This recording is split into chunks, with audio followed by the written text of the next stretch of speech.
Hello viewers, welcome to Sonia Edutalk. कैसे हैं आप सब लोग? आई होप कि आप सब लोग अच्छे होंगे और अच्छे से पढ़ाई कर रहे होंगे। तो गाइस, आज की वीडियो में मैं आपको सीटेट के सीडीपी के टॉपिक के बारे में बताऊंगी, जिसका नाम है concept of development and it's relationship with learning, कि विकास की अवधारणा क्या क्या होती है और उसका अधिगम के साथ क्या क्या संबंध होता है। तो विकास विकास की अवधारणा क्या होती है? विकास होता क्या है? विकास होता है परिवर्तन, जो कि हमारे जीवन में धीरे धीरे जो परिवर्तन होता रहता है, जैसे जैसे हम बड़े होते रहते हैं। विकास जीवन भर चलने वाली प्रक्रिया है कि विकास जो होता है कभी रुकता नहीं है, कभी खत्म नहीं होता। जब तक हम दुनिया में हैं और जब तक दुनिया से जाएंगे, ये जीवन पर्यंत हमारा चलता रहता है। और एक बच्चे के विकास में शारीरिक विकास भी आता है, संज्ञानात्मक विकास भी आता है, उसका क्रियात्मक विकास भी आता है, संवेदनात्मक विकास भी आता है और सामाजिक विकास भी आता है। एक बच्चे के विकास में बहुत सारे जो तत्व होते हैं शामिल होते हैं। एक बच्चे के विकास में गुणात्मक एवं परिमाणात्मक परिवर्तन भी देखे जाते हैं। बच्चे के विकास में गुणात्मक परिवर्तन, जैसे बच्चा अगर जाता है समाज में, लोगों में घुलता है, मिलता है, तो उसमें नैतिक मूल्यों का विकास होता है, बहुत सारे सोशल चेंजेस होते हैं, वो अच्छी आदतों को सीखता है। और उसके परिमाणात्मक विकास में बच्चा जैसे जैसे बड़ा होता है तो धीरे धीरे बच्चे के लंबाई बढ़ती है, बच्चे का वजन बढ़ता है, उसके हाथ पैर लंबे होते हैं, तो वो जो विकास होता है वो हमें दिखाई देता है। तो वो जो विकास होता है वो परिमाणात्मक विकास होता है, यानी कि बच्चे में गुणात्मक एवं परिमाणात्मक परिवर्तन देखे जाते हैं। अरस्तु ने कहा था कि विकास जो होता है आंतरिक एवं बाह्य कारणों से व्यक्ति में परिवर्तन है, कि विकास जब बच्चे का होता है तो बच्चे का आंतरिक विकास भी होता है और बच्चे का बाहरी विकास भी होता है। एक बच्चे के विकास में ये जो दोनों तत्व होते हैं बहुत ही महत्वपूर्ण भूमिका निभाते हैं। विकास की विशेषताएं, तो विकास की विशेषताएं क्या होती हैं? विकास जो होता है वूम टू टॉम, जन्म से मृत्यु तक लगातार चलता रहता है, कभी भी रुकता नहीं है। विकास सामान्य से विशिष्ट, सरल से जटिल और एकीकृत से क्रियात्मकता की ओर बढ़ता है। यानी कि एक बच्चा जो होता है सबसे पहले सरल चीजों को सीखता है, आसान चीजों को सीखता है, फिर वो जटिल चीजों को सीखता है। आपने देखा होगा जब बच्चा स्कूल में जाता है तो सबसे पहले वो ऐसे तो नहीं होता कि वो जमा घटा करना सीख जाता है। सबसे पहले वो 1 2 3 ABCD सीखता है और उसके बाद फिर धीरे धीरे वो जमा घटा करना सीखता है और फिर वो कैरी ओवर वाली जमा घटा सीखता है। तो विकास जो होता है सरल चीजों से जटिल चीजों की तरफ होता है और सामान्य से विशिष्ट चीजों की ओर होता है। विकास बहुआयामी होता है। विकास कुछ क्षेत्रों में तो बहुत ज्यादा होता है और कुछ क्षेत्रों में बहुत कम होता है। विकास लचीला होता है, यानी कि एक जो बच्चा जो होता है, जब वो एक बच्चे को मतलब कि बहुत, अगर हम बच्चे पे ध्यान दें तो बच्चे को, अगर हम बच्चों के खाने पीने पे ध्यान दें, बच्चे की शारीरिक क्षमता और योग्यता, बच्चे को डेली एक्सरसाइज करवाएं, बच्चे को साइकिलिंग करवाएं, तो आपने देखा होगा कि बच्चे की जो स्किल्स होती हैं बहुत अच्छी डेवलपमेंट हो जाती हैं। तो विकास लचीला होता है, मतलब बच्चे के, अगर हम बच्चे पे ध्यान देंगे, उसके परिवेश पे ध्यान देंगे, तो एक बच्चे की जो शक्ति होती है उसमें हम असामान्य परिवर्तन ला सकते हैं। विकासात्मक परिवर्तनों में परिपक्वता से क्रियात्मकता के स्तर में उच्च स्तर में वृद्धि देखने को मिलती है। बच्चा धीरे धीरे मिच्योर होता है तो वो काफी सारी क्रियात्मकता का स्तर भी उनका बढ़ता है। जैसे कि बच्चा जो होता है वो जब पैदा होता है तो उसकी आंखें भी नहीं खुलती हैं, तो धीरे धीरे वो आंखें खुलती हैं, वो लाइट में देखता है, आंखें बंद करता है, फिर आंखें खोलता है, धीरे धीरे उसकी आंखें खुलनी शुरू हो जाती है, धीरे धीरे वो चीजों को पकड़ना सीखता है, उसकी मांसपेशियों में वृद्धि होती है और वह जो उसका परिपक्वता, जैसे जैसे वो मिच्योर होता है तो उसमें क्रियात्मकता का जो स्तर होता है उसमें भी वृद्धि देखने को मिलती है। और विकासात्मक परिवर्तन जो होते हैं मात्रात्मक हो सकते हैं, मतलब विकास में गुणात्मक परिवर्तन भी आते हैं और मात्रात्मक भी आते हैं, दोनों ही आते हैं। और मात्रात्मक परिवर्तन में एक बच्चे का जो कद होता है, उसका वजन जो होता है, उसमें वृद्धि देखने में मिलती है। और किशोरावस्था के दौरान बच्चे का संवेग में, बच्चे के सामाजिक ज्ञान में और बच्चे के संज्ञान में भी वृद्धि देखने को मिलती है, क्योंकि किशोरावस्था की अवस्था तो वैसे ही काफी तूफान की अवस्था होती है, तो बच्चे में काफी सारे हार्मोन चेंजेस होते हैं, तो बच्चा जो होता है किसी से खुल के बात भी नहीं कर पाता, अपनी बात भी नहीं रख पाता, तो बहुत सारे परिवर्तन होते हैं जो उसको देखने में मिलते हैं। और विकास जो होता है हमारा प्रासंगिक हो सकता है, मतलब विकास जो होता है एक बच्चे का, उसमें विकास में बच्चे का जो सामाजिक सांस्कृतिक तत्व जो होते हैं, जो आसपास का जो माहौल होता है, जो ऐतिहासिक क्षेत्र होते हैं, वो उन सब से भी जो विकास होता है वो प्रभावित होता है।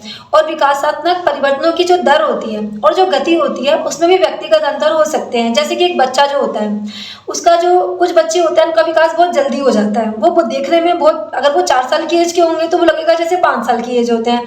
और कुछ बच्चे ऐसे होते हैं जो कि होते हैं 6 साल के, पर वो ऐसे लगता है जैसे 4 और 5 साल के होते हैं। तो हर बच्चे के विकास की दर और गति में अंतर होता है। कुछ बच्चे ऐसे होते हैं जो कि 2 साल की उम्र में ही काफी सारे जो शब्द होते हैं उनको बोलना सीख जाते हैं। और कुछ बच्चे ऐसे भी होते हैं जो कि 3 साल की उम्र तक कई जो शब्द होते हैं उनको नहीं बोल पाते हैं। तो हर जो बच्चा होता है वो अलग होता है, हर बच्चे में व्यक्तिगत भिन्नताएं होती हैं और व्यक्तिगत अंतर होता है। अब हम पढ़ेंगे विकास के आयामों के बारे में कि विकास को 6 भागों में बांटा जाता है। सामाजिक विकास, शारीरिक विकास, भाषाई विकास, मानसिक विकास, क्रियात्मक विकास और सामूहिक विकास। सबसे पहले होता है शारीरिक विकास। शारीरिक विकास में बच्चे के शरीर में जो भारी परिवर्तन होते हैं, जैसे उसकी ऊंचाई होता है और उसका वजन होता है और उसके शारीरिक अनुपात में वृद्धि होती है, जो कि हमें स्पष्ट रूप से दिखाई देती है। लेकिन जो शरीर के हमारे अंदर आंतरिक तत्व होते हैं, जो शरीर के अंदर अंदर हमारे डेवलपमेंट हो जाते हैं, हमारे संवेगों में, हमारी मानसिक शक्तियों में, जो कि हमें दिखाई तो नहीं देते हैं लेकिन उनका विकास भी इसमें शामिल होता है। माने कि बच्चे के शरीर में भारी विकास भी शामिल होता है और आंतरिक विकास भी शामिल होता है। प्रारंभ में जो शिशु होता है अपने हर तरह के कामों के लिए दूसरों पर निर्भर करता है वह, लेकिन धीरे धीरे जैसे जैसे उसका विकास होता जाता है तो वो जो भी काम होता है वो अपने काम खुद कर लेता है और अपनी आवश्यकताओं की पूर्ति भी खुद करने में सक्षम हो जाता है। और शारीरिक विकास पर बालक की आनुवंशिकता का भी प्रभाव देखा जाता है कि एक बच्चा जो जाता है समाज में जाता है, उठता बैठता है, समाज के लोगों से सीखता है, तो इससे भी उसका काफी ज्यादा डेवलपमेंट होता है। बालक की विधि और विकास में के बारे में शिक्षकों को भी काफी ज्यादा जानकारी रखनी चाहिए ताकि वो भी उनकी मदद कर सकें। और बच्चों की शारीरिक विधि एवं विकास में सामान्य ढांचे से परिचित होकर जो अध्यापक होता है वो यह जान सकता है कि एक जो बच्चा होता है, एक विशेष आयु स्तर का जो बच्चा होता है, उससे क्या आशा की जा सकती है।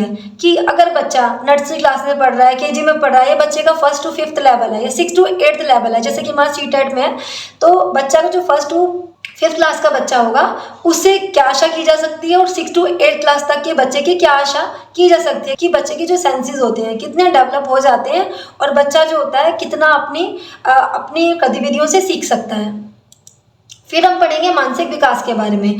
मानसिक विकास को संज्ञानात्मक विकास भी कहा जाता है। बालक की उन सभी मानसिक योग्यताओं और क्षमताओं में इसमें वृद्धि होती है और विकास होता है जिसके कारण बच्चा जो होता है कोई भी समस्या होती है उसको कोई भी समस्या को सुलझाने का प्रयास करता है और अपनी मानसिक शक्तियों का प्रयोग करता है। बच्चा जो होता है मानसिक विकास में कल्पना करता है, सोचता है, स्मरण करता है, तथ्यों के उन्हें पता चलता है, निरीक्षण करता है, फिर समस्या का समाधान करता है, वो निर्णय लेता है, डिसीजन मेकर भी होता है।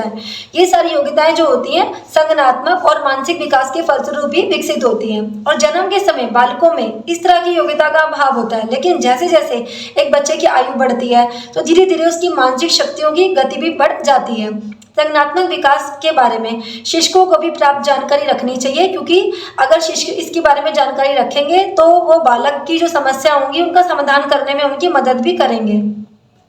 विभिन्न जो अवस्थाएं होती हैं और जो आयु स्तर होता है, बच्चों की मानसिक वृद्धि और विकास को ध्यान में रखते हुए ही पाठ्य पुस्तक तैयार करनी चाहिए और बच्चे को इससे काफ़ी सहायता मिलती है। जैसे कि एक बच्चा जो होता है मतलब कि वो कौन सी क्लास में पढ़ता है, उसका जो करिकुलम होता है, उसका जो सिलेबस होता है वो उसके अनुसार ही बनना चाहिए। अगर छोटी क्लासेस होती है तो उसका जो करिकुलम होता है, जो हमारी पाठ्य पुस्तक होती है, जो सिलेबस होता है थोड़ा ईजी रहता है और जैसे जैसे क्लास बढ़ती जाती है सिलेबस भी हार्ड हो जाता है और बच्चे की जो मानसिक शक्तियों का विकास होता है तो कॉग्निटिव डेवलपमेंट, तो वो काफ़ी सारी चीज़ों को अच्छे ढंग से समझ सकता है। अब हम पढ़ेंगे सांवेगिक विकास के बारे में। संवेग जिन्हें कि भाव भी कहा जाता है, जैसे हमारे अंदर जो इमोशंस होते हैं जैसे घृणा, डर, भय, तनाव, प्यार, खुशी, ये सारे संवेग के उदाहरण होते हैं। और एक बच्चे की विधि और विकास में ये जो संवेगात्मक तत्व होते हैं ये भी बहुत ज़्यादा भूमिका निभाते हैं, क्योंकि एक बच्चे के विकास में सब चीज़ों का होना जरूरी है जो कि एक क्रम से होता है। और बालक का जो संतुलित विकास होता है, जो उसका एक ढंग से संतुलित विकास होगा, उसमें भी संवेगात्मक विकास की महत्वपूर्ण भूमिका होती है। विद्यालय का जो परिवेश होता है, विद्यालय के जो क्रियाकलाप होते हैं, उनको भी सही ढंग से संगठित करके एक जो अध्यापक जो होता है बालक के संवेगात्मक विकास में भरपूर योगदान दे सकता है और बच्चे की मदद कर सकता है। क्रियात्मक विकास। क्रियात्मक विकास का अर्थ है एक बालक की जो शक्तियां होती हैं, एक बालक के कार्य करने की जो क्षमताएं जो होती हैं, जो उसकी योग्यताएं जो होती हैं, उनका विकास करना। जैसे एक बच्चा जो होता है, मतलब नवजात शिशु जो होता है, बहुत सारे ऐसे काम करने में असक्षम होता है जिनमें कि काफ़ी ज़्यादा हमारी ऊर्जा लगती है, या जो थोड़े मतलब काफ़ी ज़्यादा मुश्किल होते हैं। लेकिन जैसे जैसे वो बड़ा होता है तो वो चीज़ों को पकड़ना सीख जाता है। धीरे धीरे वो पैदा होता है, तो ऐसे तो नहीं होता कि वो पैदा होते ही चलना सीख जाएगा। तो वो पहले रुड़ना सीखता है, सबसे पहले वो बैठना सीखता है, फिर वो रुड़ना सीखता है, फिर वो चलना सीखता है। तो वो जैसे कि चलता है, बैठता है, भागता है, तो उसकी जो सारी मांसपेशियां हैं, उसकी जो इंद्रियां हैं, वो सारी इसमें शामिल होती हैं।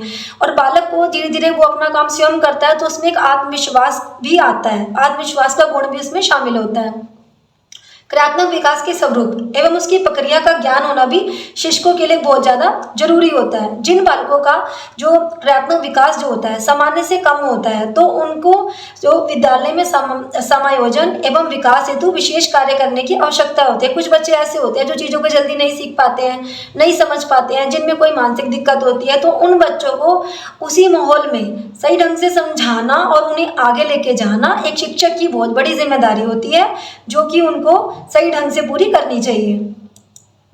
भाषाई विकास। भाषाई विकास को संज्ञानात्मक भावनात्मक विकास भी कहा जाता है। भाषा के माध्यम से हम अपने जो हमारे भाव होते हैं, हमारे विचार होते हैं, हम दूसरे के सामने रखते हैं और दूसरे के भावों और विचारों को हम सुनते हैं और समझते हैं। बिना भाषा के अगर हमें कोई भाषा ही नहीं आएगी तो हम ना तो किसी की बात समझ पाएंगे और ना ही सुन पाएंगे। इशारों में हम क्या बात करेंगे।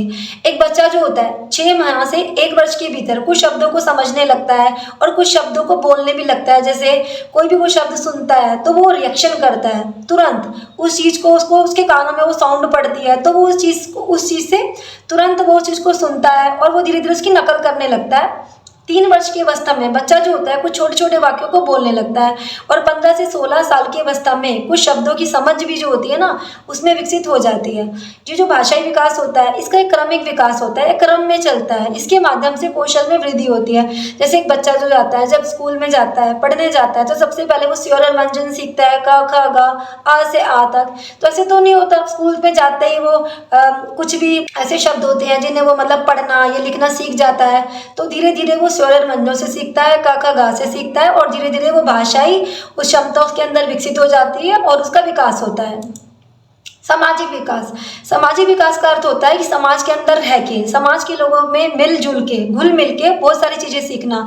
एक बच्चा जो होता है समाज में जाता है तो उसमें बहुत सारे चेंजेस होते हैं, उसके चरित्र का निर्माण होता है, अच्छा व्यवहार वो सीखता है, दूसरों से अच्छी बातें सीखता है और जिसके नैतिक मूल्यों का भी विकास होता है और जीवन से संबंधित व्यवहारिक शिक्षा इत्यादि का भी विकास होता है। एक बच्चे का जो प्रथम पाठशाला जो होती है वो उसका परिवार ही होता है। परिवार में ही वो बहुत सारे मैनर सीखता है, बहुत सारी आदतें सीखता है। उसके बाद विद्यालय जाता है, विद्यालय में बहुत सारे मित्र बनाता है, अपने दोस्तों के साथ घुलता है, मिलता है, तो काफ़ी सारी चीज़ों का उसका विकास होता है। उसके माता पिता होते हैं, उसके भाई बहन होते हैं, स्कूल में उसके फ्रेंड्स होते हैं, पीयर ग्रुप्स होते हैं, उनसे भी वो काफ़ी ज़्यादा उसका सामाजिक विकास होता है। सामाजिक विकास के माध्यम से बालकों में सांस्कृतिक, धार्मिक और सामुदायिक विकास इत्यादि की भावनाएं भी उत्पन्न होती हैं। बालकों के मन में आत्मसम्मान, स्वाभिमान और विचारधारा का भी जन्म होता है। उसमें कॉन्फिडेंस बढ़ता है। सोशल लोगों से मिलके वो, अगर एक बच्चा समाज में जाएगा ही नहीं, किसी से बात ही नहीं करेगा, तो वो मतलब कि उसमें एक तरह की स्किल्स डेवलप नहीं होगी। एक तरह से जो उसके विकास है ये उसकी कमी रह जाएगी। समाज में जाके, समाज के लोगों से बात करके, स्कूल जाके, एक्टिविटी में पार्टिसिपेट करके हर बच्चे का डेवलपमेंट अच्छे से होता है और बच्चा सामाजिक विकास कर पाता है। बालक समाज के माध्यम से अपने आदर्श व्यक्तियों को भी चुन पाता है और वो समाज के लोगों से घुलता मिलता है, कुछ इसके ऐसे आदर्श बनते हैं तो वो सोचता है कि मैं इनके जैसे बनूंगा और उससे वो बहुत सारी प्रेरणा भी लेता है। एक शिक्षित समाज में ही उत्तम विकास संभव हो सकता है। अगर हमारा एक पढ़ा लिखा समाज होगा तो बच्चा जाएगा, पढ़े लिखे समाज के लोगों के साथ बैठेगा, अच्छी आदतें सीखेगा, तो बच्चे का जो सामाजिक विकास होता है वो बड़े अच्छे ढंग से होता है। तो आज की वीडियो में मैंने आपको बताया विकास की अवधारणा के बारे में, विकास की विशेषता के बारे में, विकास के आयाम के बारे में। तो आगे का हम पढ़ेंगे नेक्स्ट वीडियो में। गाइस, अगर आपको मेरी वीडियो अच्छी लगे तो मेरी वीडियो को लाइक करें, मेरे चैनल को सब्सक्राइब करें और पढ़ते रहें। Thank you, bye bye.